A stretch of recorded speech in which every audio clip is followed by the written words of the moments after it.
اس خاص دل کو چھو لینے والی ویڈیو میں میں بات کرنے جا رہی ہوں ان دعاؤں کے بارے میں جو ہم روز مانگتے ہیں، بار بار مانگتے ہیں، لیکن شاید ہمیں معلوم ہی نہیں کہ وہ دعائیں ہمیں نقصان پہنچا سکتی ہیں۔ ہم نے ہمیشہ سنا ہے نا کہ دعا مومن کا ہتھیار ہے، لیکن کیا ہوگا اگر یہ ہتھیار الٹا ہمیں ہی زخمی کر دے؟ کیا ہوگا جب وہ الفاظ وہ نہیں ہوتے جو اللہ چاہتا ہے؟ کیا ہوگا جب ہم جذبات میں بہہ کر ایسی دعائیں مانگ بیٹھتے ہیں جن کا انجام ہمیں پچھتاوے کی طرف لے جاتا ہے؟ آج کی ویڈیو میں صرف الفاظ نہیں بلکہ نیتوں، سوچوں اور دعاؤں کی چھپی ہوئی حقیقتوں کو بھی کھولوں گی۔ سب سے پہلی دعا جو ہم میں سے بہت سارے لوگ کرتے ہیں کہ یا اللہ مجھے کبھی کسی کا محتاج نہ بنانا۔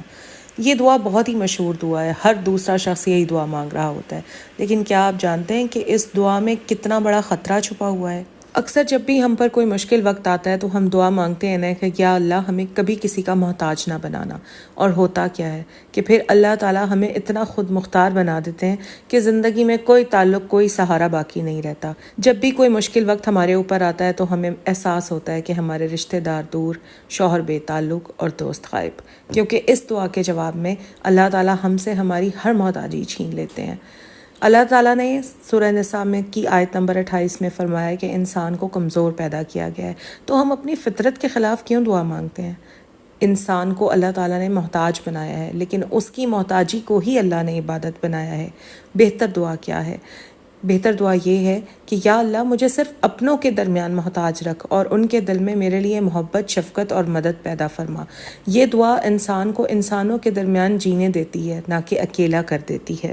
جب بھی کوئی دعا مانگیں پہلے سوچیں اس کا نتیجہ کیا ہوگا۔ کیا یہ فطرت کے خلاف تو نہیں ہے؟ کیا اس میں خود غرضی یا غرور تو نہیں ہے؟ اور سب سے بڑھ کر کیا یہ دعا نبی صلی اللہ علیہ وآلہ وسلم کی سیرت کے مطابق ہے؟ دوسری دعا جو ہم اکثر ہی کرتے ہیں وہ یہ ہے کہ یا اللہ مجھے صبر عطا فرما۔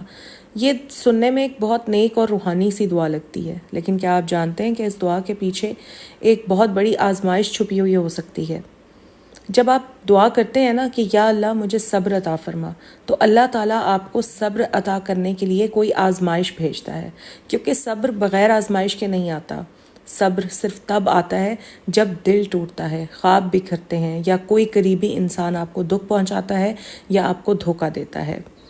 جب بھی ہمارے اوپر کوئی مشکل وقت آتا ہے تو ہم کیا دعا کرتے ہیں؟ ہم کہتے ہیں کہ یا اللہ ہمیں صبر کرنے والا بنا۔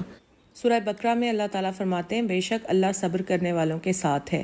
اللہ صبر کرنے والوں کے ساتھ بے شک ہے، لیکن انسان کو صابر بنانے کے لیے پھر انسان کو پہلے توڑا جاتا ہے، سنوارا جاتا ہے اور آزمایا جاتا ہے، اور انسان اتنے میں گھبرا ہی جاتا ہے۔ پہلے تو وہی بندہ دعا مانگ رہا ہوتا ہے کہ یا اللہ مجھے صبر عطا فرما، لیکن پھر جب اللہ تعالیٰ اس کے صبر کو آزمانے کے لیے اس کو مشکلوں سے گزارتا ہے، اس کی تربیت کرنے کے لیے اس کو آزمائشوں سے گزارتا ہے، اور جب اس انسان کو نظر آتا ہے کہ اس مشکل وقت میں اس کے ساتھ اس کا کوئی اپنا ساتھ دینے کو تیار نہیں ہے، تو پھر وہ انسان اللہ سے گلے کرنا شروع کر دیتا ہے۔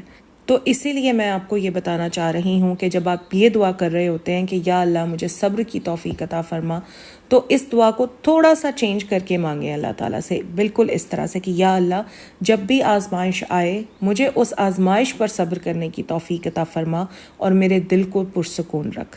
اس دعا میں آپ اللہ تعالیٰ سے آزمائش نہیں مانگ رہے، بلکہ آپ اللہ تعالیٰ سے یہ دعا کر رہے ہیں کہ یا اللہ اگر کوئی آزمائش آئے تو مجھے اس آزمائش پر صبر کرنے کی توفیق عطا فرما۔ اگلی دعا جو ہم سب تو نہیں لیکن ہم میں سے کافی لوگ جب شدید مایوسی کے عالم میں ہوتے ہیں تو وہ یہ منہ سے الفاظ نکال دیتے ہیں کہ یا اللہ اس سے تو بہتر ہے کہ مجھے موت دے دے، ہے نا؟ ایسے ہوتا ہے نا، مایوسی میں انسان کہہ دیتا ہے نا کہ یا اللہ بس موت دے دے، میں تھک گیا ہوں، یا میں یہ زندگی اب مزید جینا نہیں چاہتی۔ یہ الفاظ چاہے جذبات میں کہے جائیں لیکن خطرناک حد تک شکوہ اور کفر کی علامت ہیں۔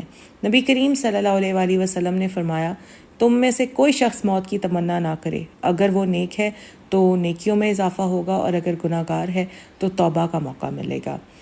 یہ جو دعا ہے نا، یہ اللہ کی رحمت سے مایوسی کا اظہار کرتی ہے، یہ ہمارے صبر کی کمزوری کو ظاہر کرتی ہے، یہ اللہ کی قضاء اور قدر پر اعتراض کرتی ہے۔ بہترین دعا کیا ہے؟ بہترین دعا یہ ہے کہ یا اللہ میری زندگی کو اس وقت تک باقی رکھ جب تک وہ میرے لیے بہتر ہے، اور موت دے اس وقت جب وہ میرے حق میں بہتر ہے۔ ایک اور دعا جو ہم اکثر ہی کرتے ہیں اللہ تعالیٰ سے، وہ یہ کہ اپنی مرضی کی، اپنی پسند کی چیزیں مانگنا ہے نا. اکثر ایسے ہوتا ہے نا، اکثر ہم اللہ تعالیٰ سے دعا مانگتے ہیں کہ یا اللہ بس مجھے یہ چیز عطا فرما دے، مجھے اور کچھ نہیں چاہیے، میرے بچے کا فلاں جگہ ایڈمیشن فرما دے اللہ تعالیٰ، بس اور کچھ نہیں چاہیے، یا اللہ مجھے بس یہ گاڑی عطا فرما دے، بس اور کچھ نہیں چاہیے. اسی طرح کی مطلب چھوٹی چھوٹی چیزیں، چھوٹی چھوٹی باتیں جو ہم اللہ تعالیٰ سے دعا میں مانگتے رہتے ہیں.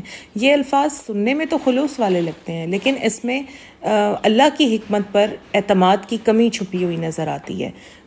سورہ بقرہ میں اللہ تعالیٰ ارشاد فرماتے ہیں، ہو سکتا ہے کہ تم کسی چیز کو ناپسند کرو حالانکہ وہ تمہارے لیے بہتر ہو. اکثر ہم اپنی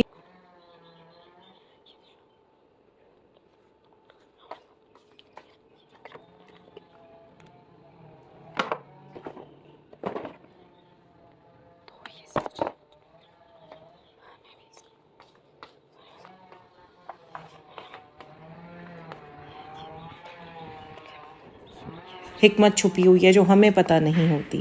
ٹھیک ہے، تو ہمیں اپنے سارے معاملات اللہ تعالیٰ پر چھوڑ دینے چاہیے کہ یا اللہ تو جو ہمارے لیے بہتر سمجھتا ہے وہی ہمارے لیے فرما. یا اللہ مجھے وہ عطا فرما جو میرے حق میں بہتر ہے، چاہے وہ میری خواہش کے خلاف ہی کیوں نہ ہو. اچھا، پھر ایک اور دعا جو ماں باپ لاشعوری یا جذباتی طور پر دعا مانگتے ہیں، اور وہ کیا دعا ہوتی ہے کہ یا اللہ میرے بچے ہمیشہ میرے ساتھ رہیں، یا اللہ میرے بچوں کو ہمیشہ میرے اوپر ڈپینڈنٹ رکھنا یا میرا محتاج رکھنا.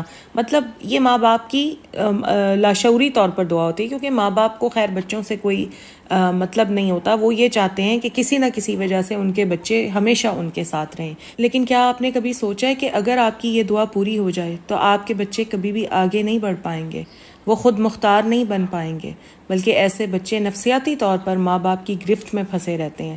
نہ ان کی شادیاں کامیاب ہوتی ہیں، نہ ہی ان کی زندگی کامیاب ہوتی ہے. اللہ تعالیٰ نے سورہ مدثر کی آیت نمبر 38 میں فرمایا، ہر نفس اپنے عمل کا خود ذمہ دار ہے. اولاد ایک الگ امتحان ہے، الگ روح ہے، وہ آپ کی ملکیت نہیں ہے. اولاد کے حق میں بہترین دعا کیا ہے جو آپ کر سکتے ہیں، وہ یہ ہے کہ یا اللہ میرے بچوں کو مجھ سے محبت رکھنے والا بنا، لیکن انہیں اپنی زندگی میں کامیاب، خود مختار، خوددار اور نیک بنا.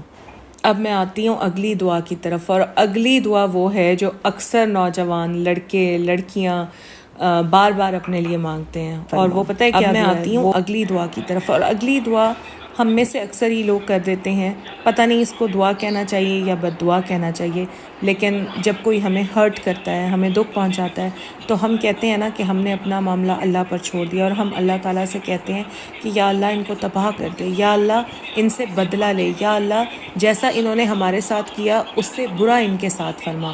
اب ہم نے یہ دعا تو اللہ تعالیٰ سے کر دی، لیکن ہمیں یہ نہیں معلوم کہ اب یہ بدلہ کس قیمت پر آئے گا.